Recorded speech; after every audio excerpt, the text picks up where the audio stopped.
Olá pessoal, hoje então o plano de metas Juscelino Kubitschek, que vai então desde 1956 a 1960, século XX, tá? Bem recente, né? Não faz tanto tempo assim. Vamos à frente então. O que esse plano previa? Esse plano queria elevar o processo de substituição da importação brasileira a um nível mais elevado. Toda a racionalidade, toda a lógica desse programa estava apoiado em estudos feitos pelo BNDES e pela CEPAL, que identificaram na economia brasileira uma demanda reprimida por consumo de bens duráveis. Por que consumo de bens duráveis? Porque o consumo de bens não duráveis, como papel, roupa, tá? E etc., já foi saciado então no governo Getúlio Vargas. No governo Getúlio Vargas foi criada então uma comissão mista Brasil-Estados Unidos, que vieram técnicos dos Estados Unidos aqui no Brasil estudar possíveis gargalos ou pontos de estrangulamento, tá? Que dificultariam então o processo de substituição brasileira. No programa então do plano de metas, vai-se usar os estudos da Comissão Mista Brasil, tá? Para identificar os possíveis gargalos e fazer um investimento para que a economia se desenvolvesse então de acordo com as metas estabelecidas. Tudo bem? Esse plano de metas ele vai ter então 3 pontos que vai ser focado para então levar o desenvolvimento brasileiro, tá, em um nível mais elevado. Primeiro vai ser a indústria elétrica, tá? Vão focar muito em energia. A segunda vai ser então a indústria automobilística, tá? Pessoal, vale frisar que é nesse período que se inverte então um conceito que estava enraizado na economia brasileira. Porque no governo Getúlio Vargas era feito um investimento em ferrovias. Já no governo Juscelino Kubitschek vai se mudar e vai fazer um investimento maciço em rodovia, porque então a indústria que se queria estimular era a automobilística. Por isso é que até nos dias de hoje nós temos essa malha rodoviária brasileira muito extensa. Vale frisar que se existia então naquele tempo pontos de estrangulamento, também existiu pontos de germinação. Tá? O que será então esses pontos de germinação?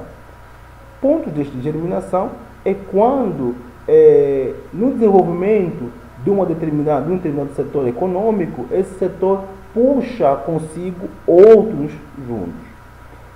Esse ponto de germinação também é conhecido como ponto-chave ou indústria satélite. Por que indústria satélite? Porque há indústrias que elas trazem consigo várias outras. No caso da indústria automobilística, que foi o que foi investido aqui no Brasil, o que ela trouxe consigo? A indústria de vidro, a indústria de borracha, tá? A indústria de plástico. Então, por isso é que são chamadas de indústrias satélites, indústrias chaves ou pontos de germinação. Essa é a ideia. Teve mais um ponto de germinação no plano de metas.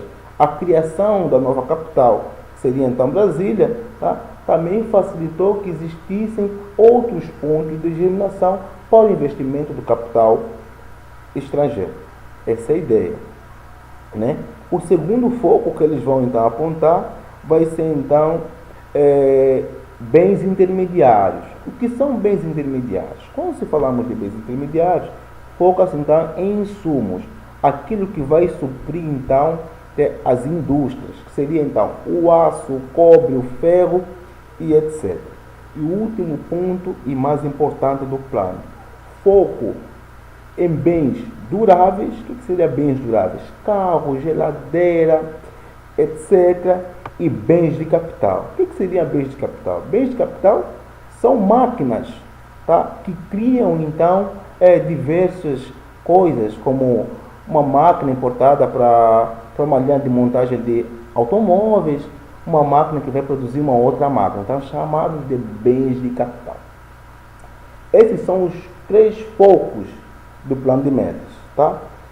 Energia e indústria automobilística, bens intermediários, bens de capital e bens duráveis.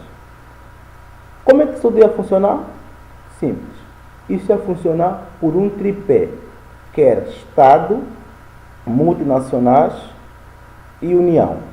União fornecendo a infraestrutura, tá, para o funcionamento do plano, as multinacionais, tá, com investimento maciço para o desenvolvimento da indústria brasileira, não é? E os Estados como sócio menor. Essa era a lógica, tá? Esse é o plano de metas. Dá para aprofundar mais, dá para saber. É nesse período também brasileiro que se começa a desenvolver também o interior do Brasil. Porque até Vargas, só o litoral brasileiro que era desenvolvido. E nesse período, com a expansão da malha rodoviária brasileira, tá, começa a desenvolver então o interior brasileiro, principalmente também o Nordeste, que vão criar então a SUDENE, que é a Superintendência de Desenvolvimento do Nordeste, neste período. Então, porque a ideia era sair do litoral e entrar para dentro do Brasil, tá, com o processo de desenvolvimento. Vale lembrar que quando falamos também do processo de substituição de importação, ele é um processo por etapas, tá? Ele não é um big push, tá? Ou uma política horizontal. Ele é uma política vertical, isto é, por etapas, vai se desenvolvendo setores por setores. Na era Vargas, desenvolveu-se a indústria de bens não duráveis, tá? E criou-se, então, todas as indústrias estatais, todas as empresas estatais, Eletrobras, Petrobras e etc. O Juscelino Kubitschek, então, foi bens duráveis e bens de capital, e no governo militar também vai ser outra etapa. Mas aí vamos chegar com mais calma no próximo vídeo. Essa é a ideia. Eu gravei várias vezes esse vídeo, esse ficou legal e vai ser para vocês. Falou!